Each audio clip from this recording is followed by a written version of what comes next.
Today on Shop Tips, I'm going to talk about angle grinders, specifically what kind of switch they have. In a different episode, I may discuss what kind of angle grinder I like, obviously DeWalt, but today we're talking about the switches. Now there are two kinds. The first one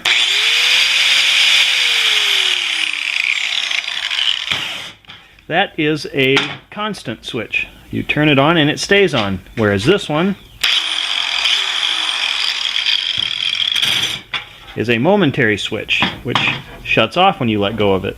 This does have a safety. You have to pull this lever back to turn it on. This one does not. Shut off, you can either pull it back or press down on it.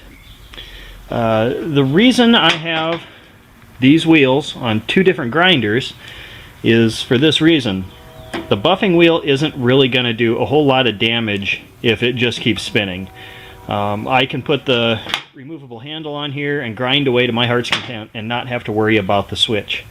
Whereas this cutting disc, if I'm cutting, say, a big long line in a piece of sheet, and if this gets jammed or if it starts to hop because it's catching, all I have to do is let go and it'll stop. So that's a great safety feature for this paddle type trigger where you just let go and it stops. So if you drop it, it turns off. If it gets jammed up, all you have to do is just let go and step back and it'll shut off. I wouldn't suggest letting go of it, but you know, that's kind of a worst case scenario.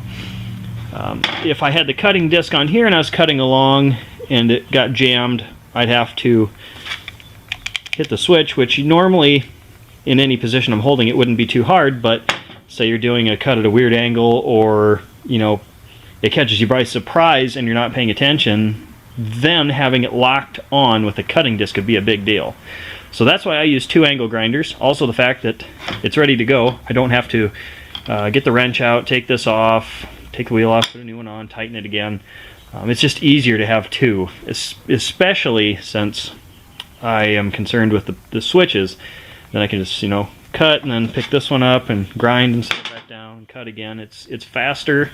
The two different switch styles, this one's safer for cutting discs. But yeah, that's it for the switches, really. In a future episode, I may discuss the actual model or tell you why I like DeWalt's versus other things. But again, that's another episode. You'll have to subscribe to see that one. Thank you for watching.